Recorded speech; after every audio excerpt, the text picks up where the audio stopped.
Even though it is like 10 degrees outside and it is so windy and it's so cold, it is time to do my winter series wrap up and my spring series TBR. In theory, it's the middle of March. Like, I am filming this on March 15th. It's cold outside. And I know we had fall spring last week, but boy, it's so cold.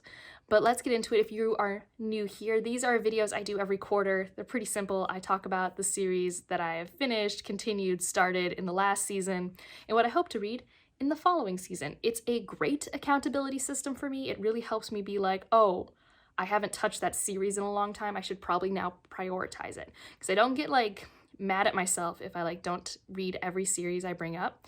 But if I like don't pick it up for a couple series, that probably tells me that I should be DNFing the series or that I really need to prioritize it. So it's just a good accountability system, and I'm not going to go too in-depth. It's not like, oh, in-depth wrap-up, but if I have reviews, I will point to them.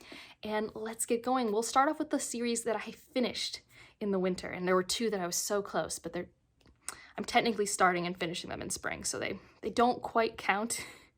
But anyways, let's start off with the Winter Night series by Katherine Arden. I do have a video for this, so it is in the cards. I really love this series. This was a reread. It is the perfect series to read in the winter, although the last book, called The Winter of the Witch, kind of takes place in summer. So you could seasonally read it in spring or summer. It's very much like the thaw kind of part of it. I love it. I love its themes. Like I said, not going to wrap it up. I have a review. I've talked about it in wrap-ups. Really like that series. It's so good, especially if you just want like a dark adult fairy tale. Like, it's so good. Another one I think I mentioned in my last one, but I finished with by reading the short story collection, is The Machineries of Empire by Yoon Ha Lee, and I do have a should you read for this as well, which all of these are like, yes, I love them, you should read them. Because typically if I choose to finish a series, very rarely will I be like, this was a mistake, at least lately. A couple years ago, this was not the case. I read a lot of series enders that I was like, no. But lately, it's usually been great stuff.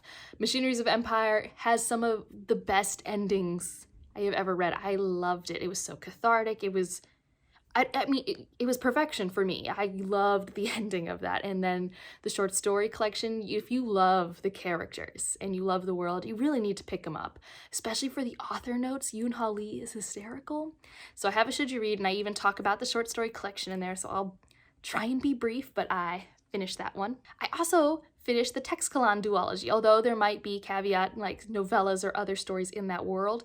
This duology, this arc of a story is done, and I've reread A Memory Called Empire in December, and then I read A Desolation Called Peace in February. I have reviews for both of those, so you'll see that in the cards or the description. I try to always have them in both, although you're only given 5 cards for the video, so most of the time, most of the videos end up in the description.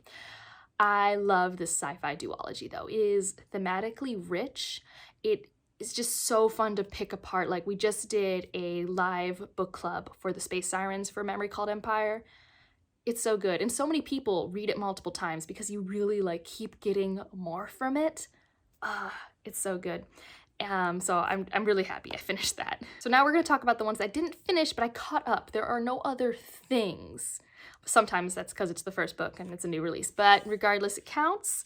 So firstly, I caught up in the Sixth World series, which I did want to catch up on this season, so I'm really happy I did. So I finished Storm of Locusts. Didn't love it as much as Trail of Lightning, but I still really liked it. It's a fun quest adventure urban fantasy in a post-apocalyptic world with really cool Denethor related magic systems. It's awesome. I just like Rebecca Roanhorse's writing, and I really like Maggie as a main character. She's a great monster hunter. I also read Seven Devils for Space Sirens, and so there's a video for that as well. I have some opinions about the plot, so if you want my spoiler-filled opinions, I am still not sure if I will continue this duology, because it is supposed to be a duology. So if that book comes up within the next year while Seven Devils is fresh in my brain, I might. It was a fun time. Nothing particularly memorable, but it was like an action movie book, so it works. I don't think I want to reread Seven Devils, so if I can read the sequel without rereading the first book, I'll do it. But it was just generally a fun time. The next one is also the start of series, and that's The Mask of Mirrors. Oh, I'm so excited. The second book comes out in November, guys, and I'm gonna reread it before that. I'm so pumped. I loved The Mask of Mirrors. I had it as an ARC. I have a review for it. It's so fun. It's my type of fantasy where it's like really slow burn, but like I care so much about the characters. There's ballroom politics. The magic is really imaginative, but also structured, and I really have grown to like that balance with a very explosive middle to end. It's really my thing. Although the ending didn't hit like all the beats, it was still such a good time.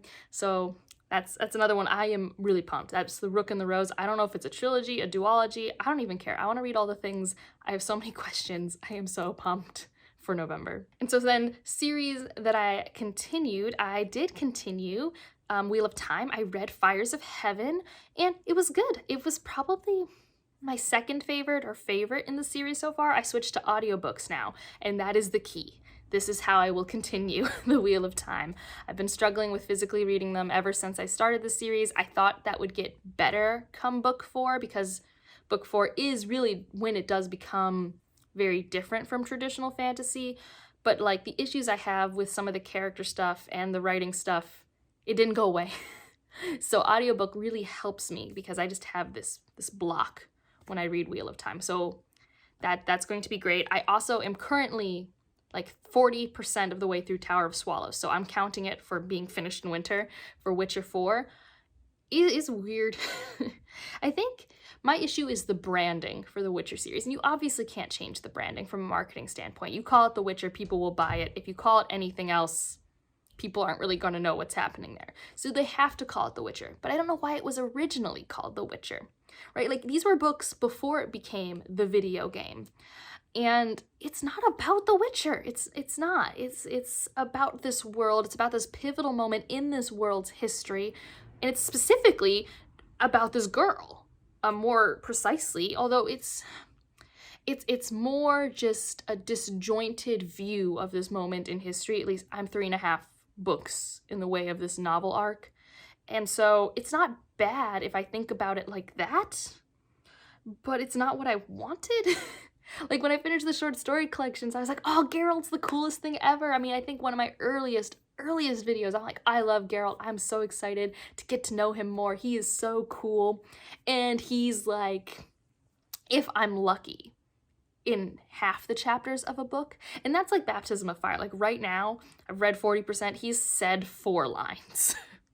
Okay? Like he is not like a big viewpoint. He's kind of just an accessory. And that's not why I picked up the Witcher series. So I dislike that. If I had like the right expectations maybe, and we'll see how it ends. This is another one where I've switched to audiobooks because I just kept dragging my feet and I wasn't picking it up. And the audiobook's good. It's definitely weird because he has really interesting narrative structure, so I have to be on my toes sometimes, because if you can read a page break and you'll be like you'll notice when you change point of views, but here you kind of just have to like wing it, but it's working out. I also talked about in last quarter's video that I started rereading the ACOTAR series, and I did finish A Court of Wings and Ruin, and it's still too long. But that's okay, because now I am ready for A Court of Silver Flame, which I have not read yet, but that's because the library hold list is like astronomically long. It just is. And we'll now talk about the books that I started and I'm not caught up on. Yes, in the caught up section, I did start some, but I just put them there because it makes me feel better. But we've got Ship of Magic, which I finally started. This was on many a series TBR. I have a review and a spoiler vlog, so I will let you check those out for my thoughts. But I have thoughts. Robin Hobb just makes me very emotional in good and bad ways. Like she just evokes emotion. And so I wasn't going to vlog it, but I was just so angry that I vlogged things. Like a good angry, like I think I was supposed to be angry. I'm really excited to read Mad Ship. I keep waiting for it to be able to fit in a TBR, but it's so long. And as I'll talk about this next one, I started a reread of Mistborn. So me rereading Mistborn has slowed me down on Live Ship Trader because I'm trying to catch up with my friends Alan and Vish, who are going to read Hero of Ages in April. So I need to now read Well of Ascension in March, so I can read Hero of Ages in April, and those books are also long. But oh my gosh, Mistborn, I have a spoiler gush. about Mistborn. I love that series. I think I had more fun rereading that than I did Stormlight Archive in the summer. Like, oh, so good. It was like coming home. It was so good. That's one of my favorite rereads of the year so far. I've also started the Malazan series. I've read Gardens of the Moon. I have a spoiler vlog and a spoiler-free review, so lots of thoughts, and I liked it enough that I am currently not in the middle of, I'm like in the first fourth of Dead House Gates. It's the weirdest reading experience. It's not normal. I like purposefully now know, oh, when I'm reading a Malazan book, I'm reading like maybe 20 to 40 pages a day, and that's okay. Like, it's not a bingeable thing. It's not meant to be binged. It's meant to be puzzled together for me, and I just happen to find that enjoyable in this case. He has interesting things going on, although it is currently very dark in the current book I've read, and not just like, you know, lights out. Like, it's a little gruesome. It's been extremely grimdark in this current section, which makes sense because it's military fantasy, but like it just wasn't that dark in the last book, or like dark things happened but you weren't like right there, and I guess that kind of happened this time, but there's a lot of trigger warnings for Dead House Gates. And the last series that I started was the Cairo series. I don't even know if it has a name, but this is A Dead Djinn in Cairo and Haunting of Tramcar 015 by P. Djeli Clark, and the first novel in the series is coming out soon, and I have an arc of that, so that's why I wanted to read those. So that's the wrap-up. Those are all the things I read, and for the most part, I rewatched my winter series TBR. I did pretty good. So there were some things that didn't make it, but that's okay. Like I said, that means I need to prioritize them now. And I've also reoriented my expectations for when I'm going to start some other series that I said I was going to start sooner. I think I was just really pushing myself, and I just need to be like, calm down. You want to finish these things, so don't force yourself to juggle all the things. But let's get into the spring TBR, because this really is me being like, I want to catch up. I want to focus on the things that I'm working on, so I'm not going to be starting as many new things intentionally, although I'm sure new things will pop up because of book clubs and other stuff that I have no control over. But I want to get another Wheel of Time book done. I try to do a Wheel of Time book a season because honestly, that's the only way I'm going to finish this in a reasonable amount of time and not burn out. So I guess the last good book before the slog, I'm gonna read it in spring with Stephanie. I want to get to the third Malazan book, unless Dead House Gates like severely hurts me and I'm like, nope, I'm good, don't need any more. I don't know what that one's called. You're seeing an image of it. I think that one might be Memories of Ice. I have no clue. I go into these books relatively blind, and I think that's like really fun because that adds to the puzzle of it all. Like I said, I need to finish Mistborn Era 1, so I'm hoping to finish Well of Ascension and Hero of Ages, and I'm going to read Secrets of Mistborn for reasons that you know if you've read Secrets of Mistborn. But it's definitely just like a novella that you should read after you've caught up with Era 2. Like, you should read it after Bands of Mourning if you want to like see the Easter eggs like everyone else did and get the information that it provides then. But it's more tied to Era 1. So the first time I read it, and I hadn't reread Era 1, so it wasn't fresh, and now I want to read it closer because I can.